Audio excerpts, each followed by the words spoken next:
ఓం శ్రీ అరుణాచలేశ్వరాయ నమః. అందరికీ నమస్కారం.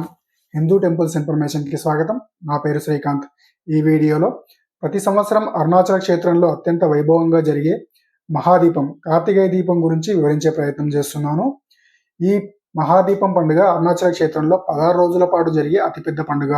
ధ్వజారోహణ నుండి మహాదీపం వరకు ఏ రోజు ఏ కార్యక్రమాలు దేవాలయంలో జరుగుతాయో ఈ వీడియోలో వివరించే ప్రయత్నం చేస్తున్నాను.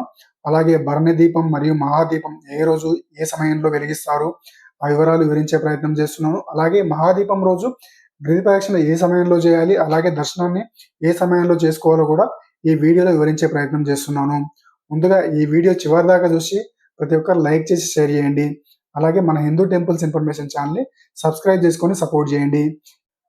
ఇక వీడియోలోకి వెళ్తే, ఆ పరమశివుడు ఈ భూమిపైన పంచభూత లింగ రూపాల్లో కొలువై ఉన్నారు.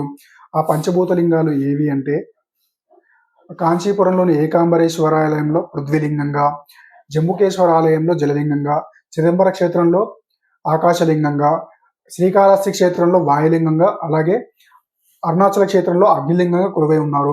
ఈ అరుణాచల క్షేత్రంలో స్వామివారు అగ్నిలింగంగా కొలువై ఉన్నారు. అలాగే అరుణాచల క్షేత్రంలో ఉన్న కొండ కూడా ఆ పరమశివుడే ఈ కొండ రూపంలో కొలువై ఉన్నారు. అందుకే ఈ కొండ చుట్టూ చేసే ప్రదక్షిణని గిరి ప్రదక్షిణ అని పిలుస్తారు. ప్రతి హిందువు కూడా తమ జీవిత కాలంలో ఒక్కసారైనా అరుణాచల క్షేత్రాన్ని దర్శించుకొని ఈ గిరి చుట్టూ గిరి ప్రదక్షిణ చేయాలని కోరుకుంటూ ఉంటారు. అలాగే ప్రతిరోజు కూడా కొన్ని వేల మంది ఈ గిరి ప్రదక్షిణ చేస్తూ ఉంటారు. అరుణాచల శివ అంటూ శివనామ స్మరణ చేస్తూ. అలాగే ప్రతి నెలలో వచ్చే పౌర్ణమి రోజు కొన్ని లక్షల మంది ఈ గిరి చుట్టూ గిరి ప్రదక్షిణ చేస్తూ ఉంటారు, ఆ శివనామ స్మరణ చేస్తూ. ఇక అరుణాచల క్షేత్రంలో జరిగే అతిపెద్ద పండుగల్లో ఒకటైన మహాదీపం పండుగ 2025 సంవత్సరానికి గాను డిసెంబర్ 3వ తేదీన జరుగుతుంది. ఈ పండుగ మొత్తం 16 రోజుల పాటు జరుగుతుంది. ఈ మహాదీపం పండుగ నవంబర్ 24వ తేదీ ధ్వజారోహణంతో మొదలవుతుంది. ఈ ధ్వజారోహణం కార్యక్రమం నవంబర్ 24వ తేదీ సోమవారం ఉదయం 6 గంటల నుండి 7 గంటల 15 నిమిషాల మధ్య జరుగుతుంది. ఈ ధ్వజారోహణం తర్వాత స్వామి అమ్మవార్ల ఉత్సవమూర్తులను ధ్వజస్తంభం దగ్గర ఉంచుతారు. 24వ తేదీ నుండి ప్రతిరోజు శ్రీ అభితాకుచాంబదేవి సమేత శ్రీ అరుణాచలేశ్వర స్వామి ఉత్సవమూర్తులను ఒక్కొక్క వాహనంపై ఆలయం చుట్టూ ఊరేగింపు జరుగుతుంది. ఇది చూడడానికి ఎంతో అద్భుతంగా, కన్నుల విందుగా ఉంటుంది. వీటిలో 5వ రోజు ఎంతో విశేషమైన రోజు, అనగా నవంబర్ 28వ తేదీ శుక్రవారం రోజు ఉత్సవమూర్తులను రజతనందిపై ఊరేగిస్తారు. ఇక 10వ రోజు అనగా డిసెంబర్ 3వ తేదీన అత్యంత ముఖ్యమైన రోజు. ఈ 10వ రోజు బ్రహ్మముహూర్తంలో ఆలయంలో తెల్లవారుజామున 4 గంటలకు భరణి దీపం వెలిగిస్తారు. అదే రోజు సాయంత్రం 6 గంటలకు గిరిపైన మహాదీపం వెలిగిస్తారు. ఈ దీపాన్ని 10 అడుగుల పెద్ద పాత్రలో గిరిపై 350 మీటర్ల బట్టతో వత్తి తయారు చేస్తారు.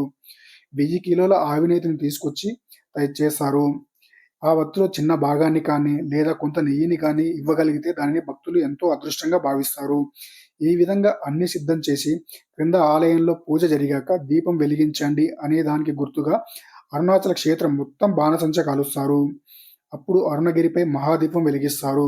అరుణగిరిపై మహాదీపం వెలిగించిన తర్వాత గిరి చుట్టూ కొన్ని లక్షల మంది భక్తులు అరోం హర అంటూ శివనామ స్మరణ చేస్తూ గిరి ప్రదక్షిణ చేస్తారు. గిరిపైన మహాదీపం వెలిగించిన సమయంలో శ్రీ రమణ మహర్షి ఆశ్రమంలో ఒక దీపాన్ని వెలిగిస్తారు. అలాగే 11వ రోజు అనగా డిసెంబర్ 4వ తేదీన స్వామివారి ఉత్సవమూర్తిని తీసుకువచ్చి గిరి ప్రదక్షిణ చేస్తారు. ఈ సమయంలో కూడా కొన్ని లక్షల మంది గిరి ప్రదక్షిణ చేస్తారు. అరోం హర అరుణాచల శివ అంటూ నామస్మరణ చేస్తూ. అలాగే 12వ రోజు అయిన డిసెంబర్ 5వ తేదీన అమ్మవారి ఉత్సవమూర్తితో గిరి ప్రదక్షిణ చేస్తారు. ఈ సమయంలో కూడా కొన్ని లక్షల మంది గిరి ప్రదక్షిణ చేస్తారు. అరుణాచల క్షేత్రంలో మహాదీపం ఫెస్టివల్ సందర్భంగా ధ్వజారోహణం నుండి మహాదీపం వరకు ఏ రోజు ఏ కార్యక్రమం జరుగుతుందో చూద్దాము. నవంబర్ 24వ తేదీన ఉదయం 6 గంటల నుండి 7 గంటల 15 నిమిషాల మధ్యన ధ్వజారోహణం జరుగుతుంది. నవంబర్ 25వ తేదీ ఉదయం బంగారు సూర్యప్రభ వాహనంపై ఊరేగింపు జరుగుతుంది. రాత్రి వెండి ఇంద్రవాహనంపై ఊరేగింపు జరుగుతుంది. నవంబర్ 26వ తేదీన ఉదయం భూతవాహనంపై, రాత్రి సింహవాహనంపై ఊరేగింపు జరుగుతుంది. నవంబర్ 27వ తేదీ ఉదయం నాగవాహనంపై, రాత్రి వెండి కామధేను కల్పవృక్ష వాహనంపై ఊరేగింపు జరుగుతుంది. నవంబర్ 28వ తేదీ ఉదయం రజతనందిపై ఊరేగింపు జరుగుతుంది. రాత్రి పెద్ద రజతనంది వాహనంపై ఊరేగింపు జరుగుతుంది. నవంబర్ 29వ తేదీ ఉదయం గజవాహనంపై, రాత్రి వెండి రథం ఊరేగింపు జరుగుతుంది. నవంబర్ 30వ తేదీన ఉదయం 6 గంటల నుండి 6 గంటల 48 నిమిషాల మధ్యన వృశ్చిక రాశిలో జరిగే శుభగణేశ ఊరేగింపుల పంచమూర్తులు. డిసెంబర్ 1వ తేదీన ఉదయం అశ్వవాహనంపై, సాయంత్రం 4:30 గంటలకు పిచాండవార్ ఉత్సవం జరుగుతుంది. అదే రోజు రాత్రి అశ్వవాహనంపై ఊరేగింపు జరుగుతుంది. కానీ డిసెంబర్ 2వ తేదీన కైలాస వాహనంపై మరియు కామధేను వాహనంపై ఊరేగింపు జరుగుతుంది. డిసెంబర్ 3వ తేదీన ఉదయం 4 గంటలకు భరణదీపం వెలిగిస్తారు. అదే రోజు సాయంత్రం 6 గంటలకు మహాదీపం వెలిగిస్తారు. అదే రోజు రాత్రి బంగారు నందిపై ఊరేగింపు జరుగుతుంది. ఈ విధంగా ఈ కార్యక్రమాలు ధ్వజారోహణం నుండి మహాదీపం వరకు ప్రతిరోజు ఊరేగింపు జరుగుతుంది స్వామి అమ్మవారి ఉత్సవమూర్తులకు. ఈ మహాదీపం పండుగకు 2025 సంవత్సరంలో అరుణాచల క్షేత్రానికి వెళ్ళి దర్శనం ఏ సమయంలో చేసుకోవాలి అంటే ఉదయం 6 గంటల నుండి 7 గంటల సమయంలో దర్శనానికి వెళ్ళడం ఉత్తమం. ఎందుకు అంటే ఆ సమయంలో దర్శనానికి ఎక్కువ సమయం పట్టినా సాయంత్రం జరిగే మహాదీపంను దర్శించుకోవచ్చు. అలాగే గిరిపైన వెలిగించే మహాదీపం దగ్గరకు భక్తులను అనుమతించరు. మహాదీపం పండుగ రోజు మహాదీపం వెలిగించిన తర్వాత గిరిప్రదక్షిణ చేయాలి. కొన్ని లక్షల మంది శివనామ స్మరణ చేస్తూ ఉంటే వారి మధ్యలో మనం కూడా శివుని స్మరిస్తూ గిరిప్రదక్షిణ చేయడం మనసులకు పులకరింపునిస్తుంది. గిరిప్రదక్షిణ సమయంలో గిరివలం మార్గంలో ఉన్న అష్టలింగాలను దర్శిస్తూ గిరిప్రదక్షిణ చేయాలి. ఈ అష్టలింగాలు వరుస క్రమం చూస్తే ఇంద్రలింగం, అగ్నిలింగం, యమలింగం, నైరుతిలింగం, వర్ణలింగం, వాయులింగం, కుబేరలింగం, ఈశాన్యలింగం, ఈ 8 లింగాలను దర్శిస్తూ గిరిప్రదక్షిణ చేయాలి. ఈ మహాదీపం సమయంలో అరుణాచల క్షేత్రంలో రూమ్స్ దొరకడం కొద్దిగా కష్టం, కానీ ప్రయత్నిస్తే లాకర్స్ దొరికే ఛాన్స్ ఉంటుంది. నేను 2024 సంవత్సరంలో మహాదీపం దర్శించుకోవడం జరిగింది. ఆ సమయంలో రూమ్స్ దొరకలేదు. లాకర్స్లో లగేజ్ ఉంచి ఉదయం దర్శనం తర్వాత సాయంత్రం మహాదీపం దర్శించుకొని గిరిప్రదక్షిణ చేయడం జరిగింది. మహాదీపం పండుగ రోజు గిరిప్రదక్షిణ మార్గం మొత్తం భక్తులు అన్నదానం చేస్తూ ఉంటారు. మన తెలుగు రాష్ట్రాల నుండి అరుణాచల క్షేత్రానికి ఉన్న ట్రైన్స్ డీటెయిల్స్ కింద డిస్క్రిప్షన్ బాక్స్లో ఇస్తాను, చెక్ చేయండి. అలాగే 2024 సంవత్సరంలో మహాదీపం తర్వాత గిరిప్రదక్షిణ సమయంలో తీసిన వీడియో ఉంచుతున్నాను, చూడండి.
ఈ ఇన్ఫర్మేషన్ కనుక మీకు నచ్చితే ఈ వీడియో లైక్ చేసి షేర్ చేయండి. అలాగే హిందూ టెంపుల్స్ ఇన్ఫర్మేషన్ ఛానల్ని సబ్స్క్రైబ్ చేసుకొని సపోర్ట్ చేయండి. ఓం నమః శివాయ.